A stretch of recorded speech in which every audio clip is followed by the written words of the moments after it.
Welcome to today's episode of Power Players. I am Amy Gregory, founder of Powerhouse, brokered by eXp Realty. Today, I have one of my Powerhouse agents, Kim Buckner, on with me, and it is about to get real. I thought I was mouthy and sarcastic and real, and then I met Kim, and I'm like, I ain't got nothing. Kim, tell us a little bit about yourself. You're from Lexington, Kentucky. How long have you been licensed, and where are you at in your business?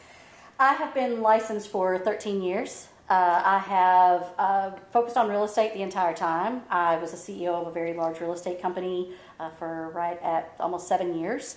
So I had at times 250 agents under me. So I was running a real estate team for my personal business, running the company, and then just training and coaching agents literally all over the country. So right now I have stepped out of a leadership role. I am back to running my business and my private coaching company. Well, and there's a lot of ways, I think there's a lot of ways to make money in real estate, and you hit on a couple that you have dabbled in. And talk to me a little bit about, like, when you see newer agents coming into the business, what are some of, like, the fatal flaws you think they make in starting their business? Oh, I think one of the... That is like a loaded question. Yeah, there's not an easy answer for this one. Literally, we could go all day about this, but I think one of the major flaws, especially with younger people getting into the business, is really discounting the relationship aspect of it. Yes. Relationships are extremely important, right? Texting is important, touching base is important, but real life conversations are super important. That's how I got here.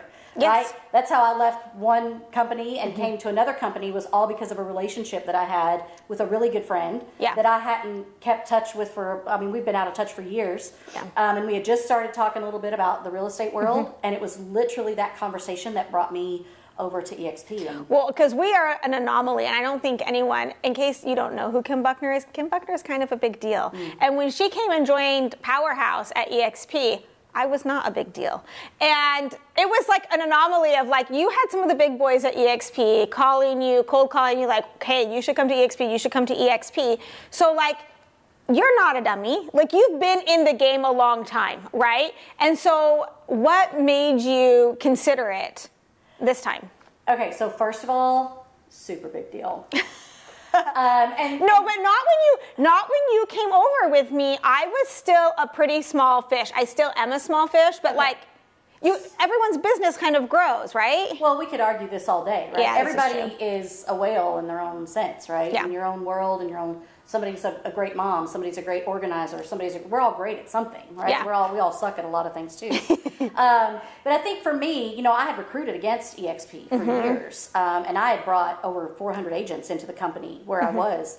And so when you have that many conversations, right, and you start thinking about conversion rates and all the numbers, you have all those conversations. That was a lot of conversations against eXp. Yeah. And one day, as I was talking with my friend Amy, it was Amy Peterson, a different Amy.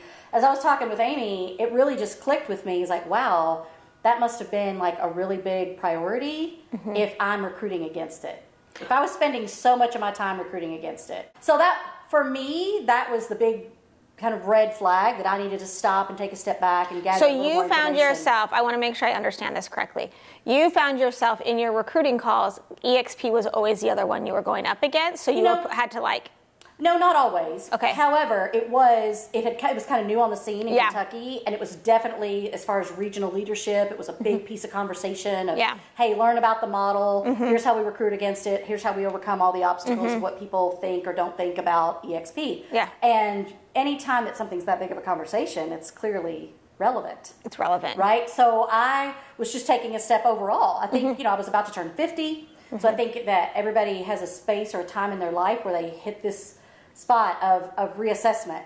And for me, I was reassessing everything. And that was just one of the biggest ahas for me was, wait a minute, if this was so big that they were afraid of it or that they were talking so much about it, what is it about this company and how could it benefit me?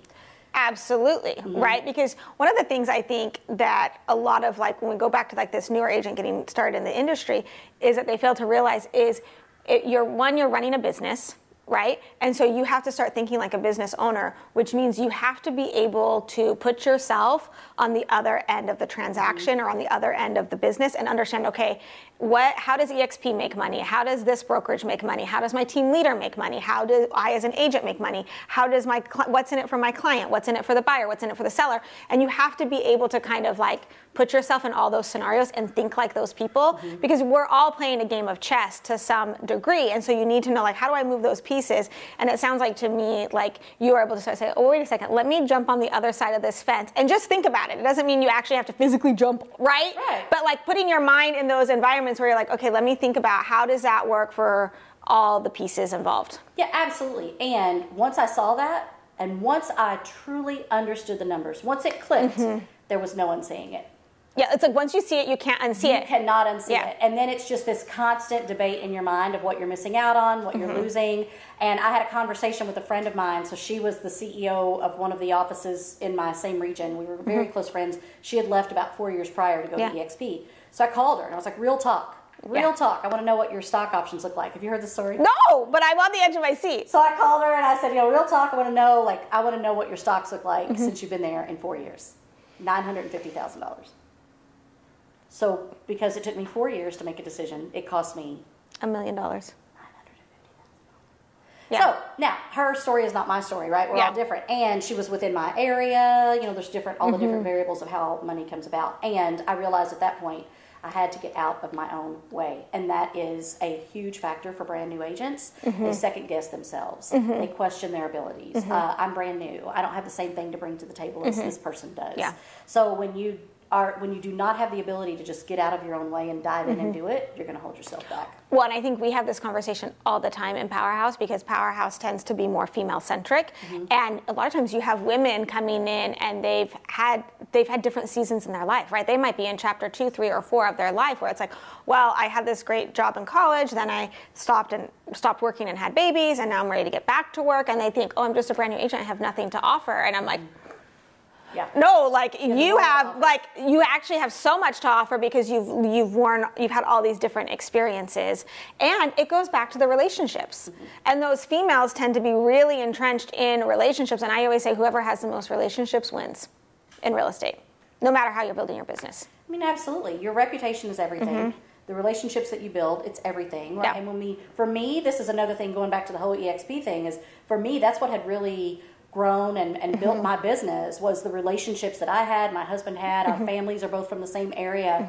So when you come from this little bubble, so to speak, right, it wasn't easy, but it was definitely a more, a simplified path, if you would, just because we knew so many people. EXP helped me see how we get outside of that bubble. Right? Well, we always say, like, dentists and real estate agents have the same problem. Yes. Like, if you know how to fix a cavity in Arizona, I know this is going to sound crazy, but you know how to fix one in Utah too, right? But real estate agents have always run into this, like, the wall of zip codes. You know, like, oh, I can only get to that zip code.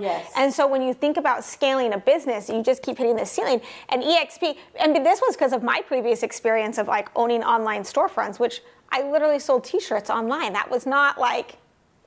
That is so silly. But it taught me something about brick and mortar versus online and like the scalability. So it was a valuable piece in like my process to like getting where I'm at. So I want to ask you a question: is if relationships are so important, how do you build? I actually think this is a lost art. Okay. I think, like, how do you build very deep, connected, meaningful, reciprocal relationships?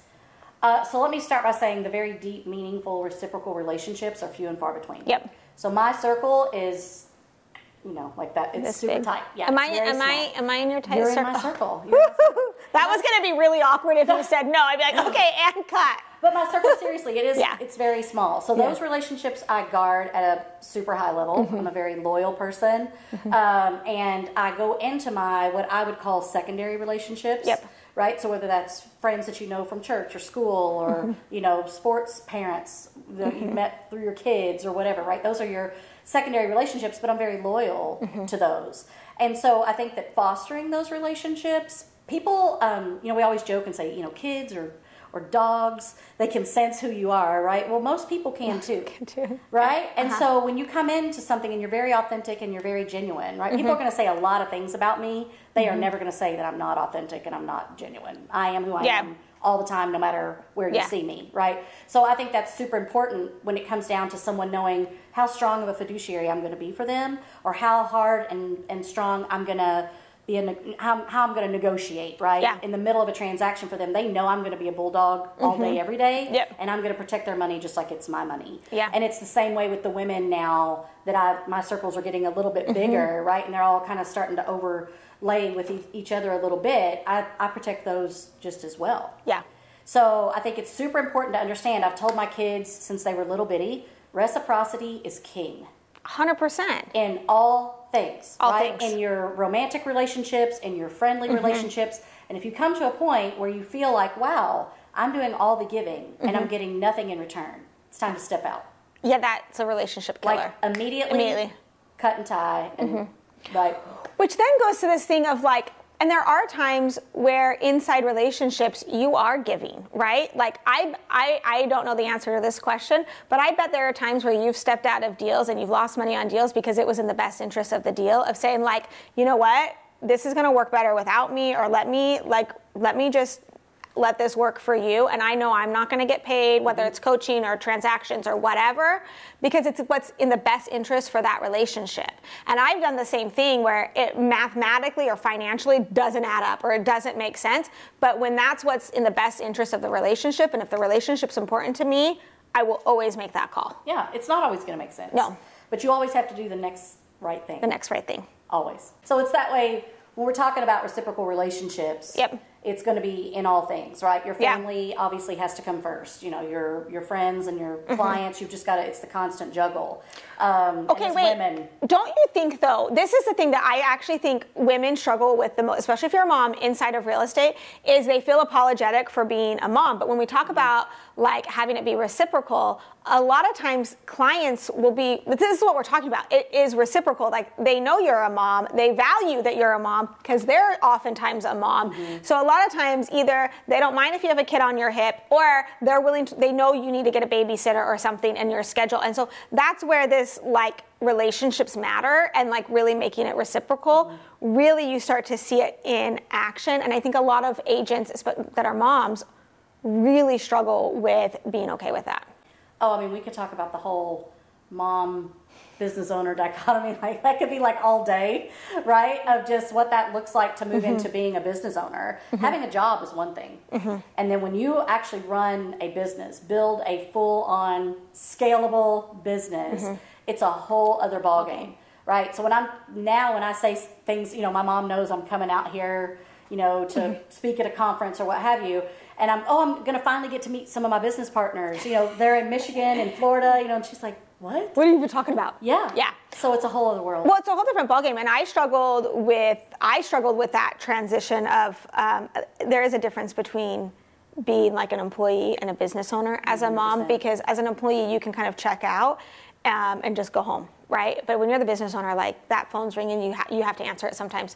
But I struggled with the idea of working as a mom, and mostly because I just hadn't seen it done, because it didn't exist for our moms, right? This idea of like being able to have this overlap of building not just a side hustle, but like a vehicle that actually builds generational wealth for your family. It's not just like, it's not small potatoes, right? And so I think, oh, well, why would I ever have done it differently than my mom? Because my mom was so phenomenal.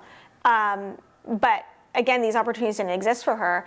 And I oftentimes think, and you have a daughter, is we're raising daughters for a future we can't predict. Like my mom could have never predicted the power of the internet and how that would impact my motherhood.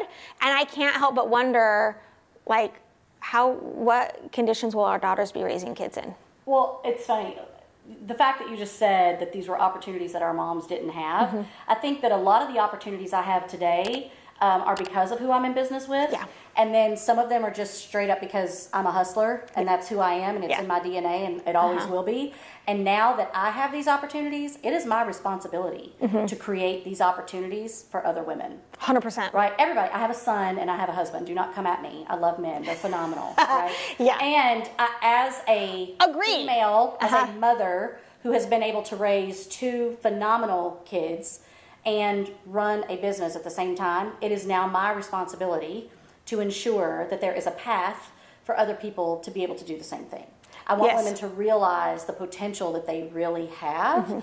You know, when I hear, "Oh, I've just been a stay-at-home mom." Well, let me tell you, if you can negotiate your way out of a 3-year-old putting their clothes on to get out the door, you can negotiate a real estate deal. You better. Right? So it's understanding. Because the 3-year-olds don't play by the rules. No, but absolutely. most professionals actually kind of play by the rules. Like that Right. 3-year-old will go balls to the wall. Right. And you know what? So will some realtors that you work with on the other This side of is the deal. true.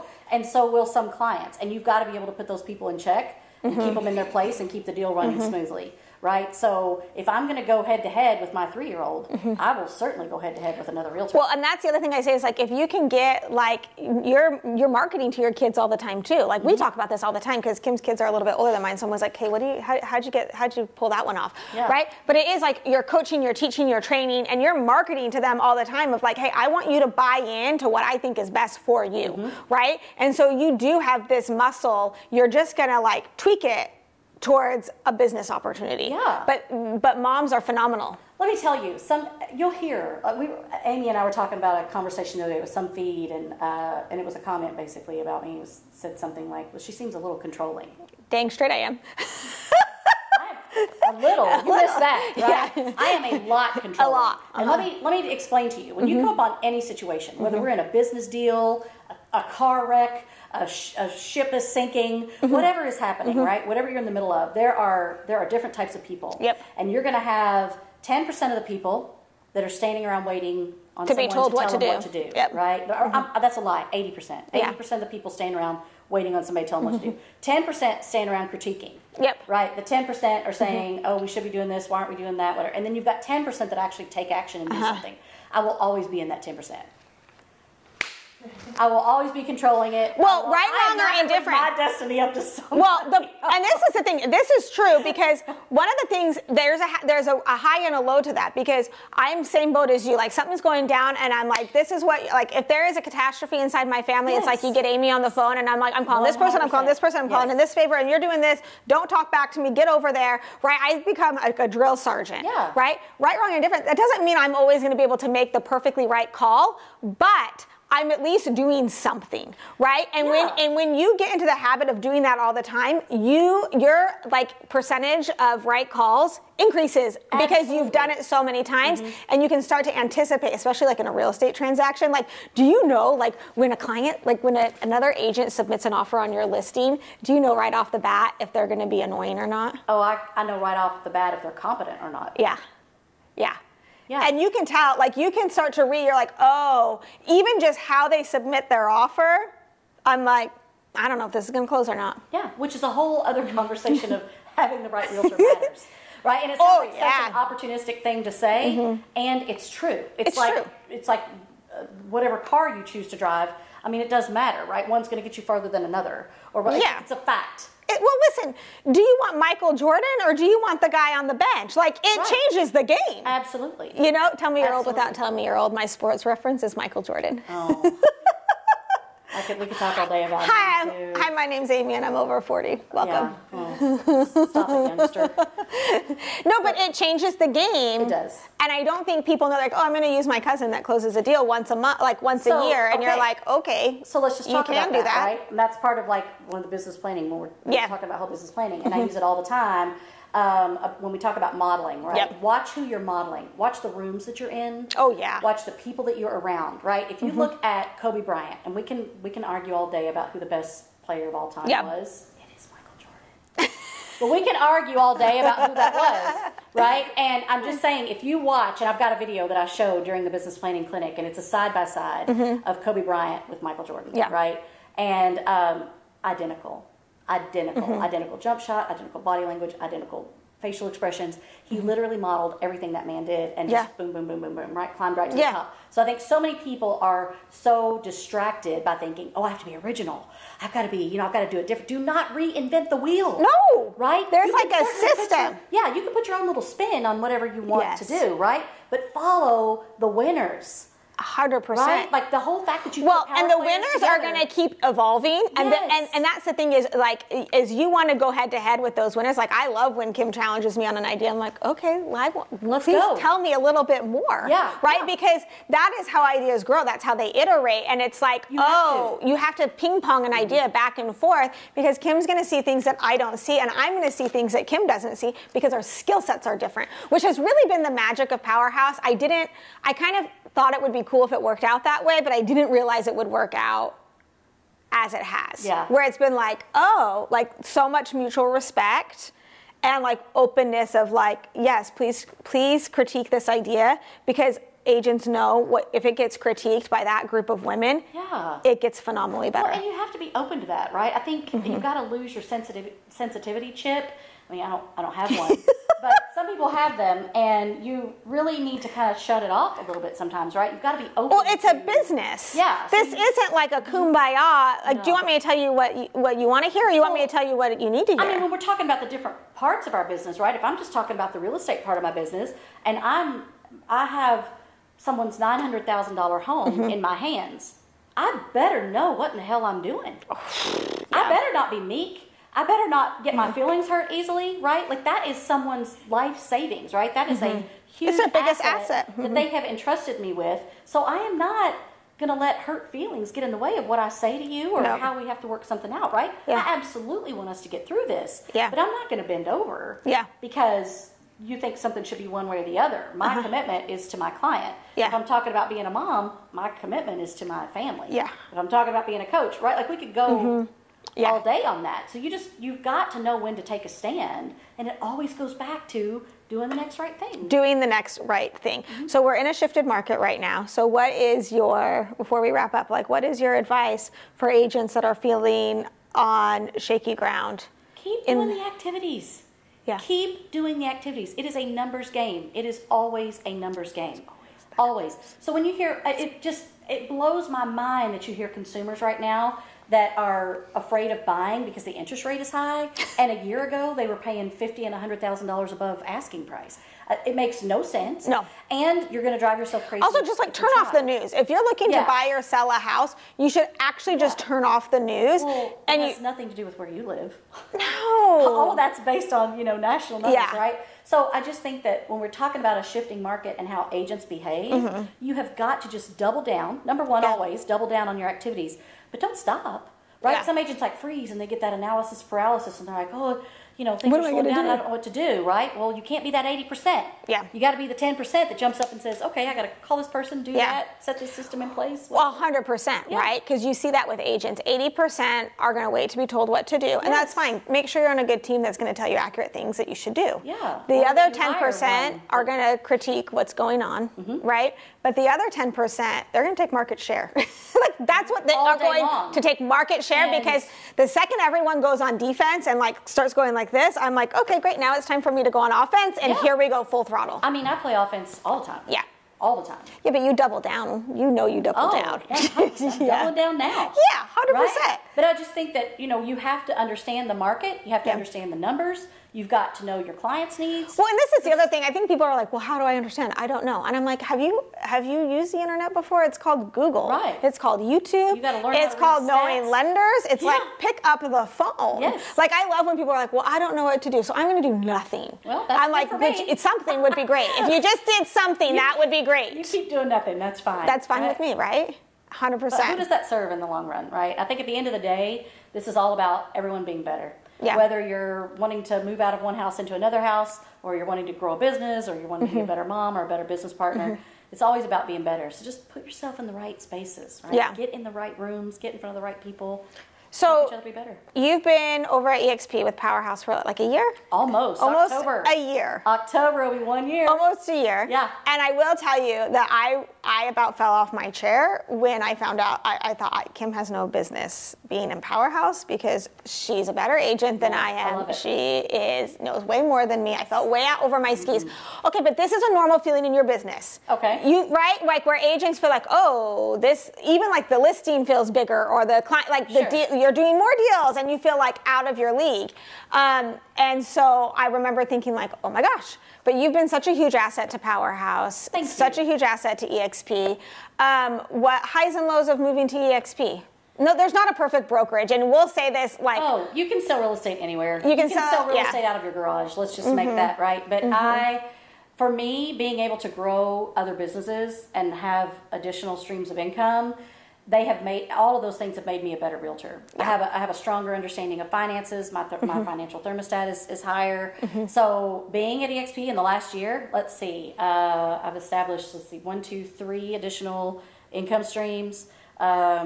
Have worked in the process of launching a couple of new businesses, and then another one at the beginning of the year. So it has been a lot, and it has challenged me in ways that I don't know that I really ever thought I would be game for. And I can tell you that I did spend. I spent those 7 years building wealth for someone else. Yeah. Right. Being in corporate America. It's nice. They fly you everywhere, and you get the nice hotels, and they, Miss Buckner this and Miss Buckner that, blah, blah, blah, right? I don't give a crap if you know my name. If I'm making money. Yeah, I don't care. Right? So I figured out very quickly that I was working for the man was not my thing. I loved what I did, and I loved the people I was able to serve in that role, and I made a lot of other people a lot of money. And so I've just taken all of that knowledge and all of that experience, and now I'm just putting it in my family's pocket. I love it. Okay, what's next for Kim Buckner? Oh, we're going to talk about a few of those things probably here at the conference. I can't wait. I mean, I might know a few of the things. I'll let you tell what you want to tell. You don't have to tell if you don't want to tell. Yeah, no, I love it. You can be like one of those annoying influencers. No. It's me. Like I get they're like, oh my gosh, I'm working on a secret project, but I can't tell you anything about it. Oh yeah, no. So okay, let's just put it out there. Yeah, no, I would never do that. I couple of online courses. Okay. So I'm going to be launching some courses. I've taught and trained for, my business before real estate, so 25 years. Yeah. I've taught teachers. One of the best coaches inside of real estate, hands down. Hands down, especially for a female agent, because I think you understand the constraints we're working under. Well, the constraints, and you have to be a really strong study of human behavior. You got to understand like where your people are mentally and where they want to be and where they need to be to accomplish the things they want to accomplish. So that's something that never stops for me. Yeah. And so now just taking those things that I did before in a classroom or in the brick and mortar and now figuring out how to translate that to online. Yeah. So it has stretched me significantly. I may or may not have had a couple of mental breakdowns. I might be in the middle of one right now. But we are still going to push forward, right? Because I know these are things that are going to change the financial dynamic for my family forever. So EXP has just been, it's been a game changer. So I love it. Yeah. Kim, thank you. Thanks. The surprise of my life. I always say Powerhouse is like the surprise of my life, and Kim's a part of that for sure. Thank you for joining us. If you want to know more about Powerhouse and EXP, you can click the link below, but make sure you like and subscribe if you just want to see what Powerhouse kind of looks like and who is in the room at Powerhouse. Thanks for being here with us.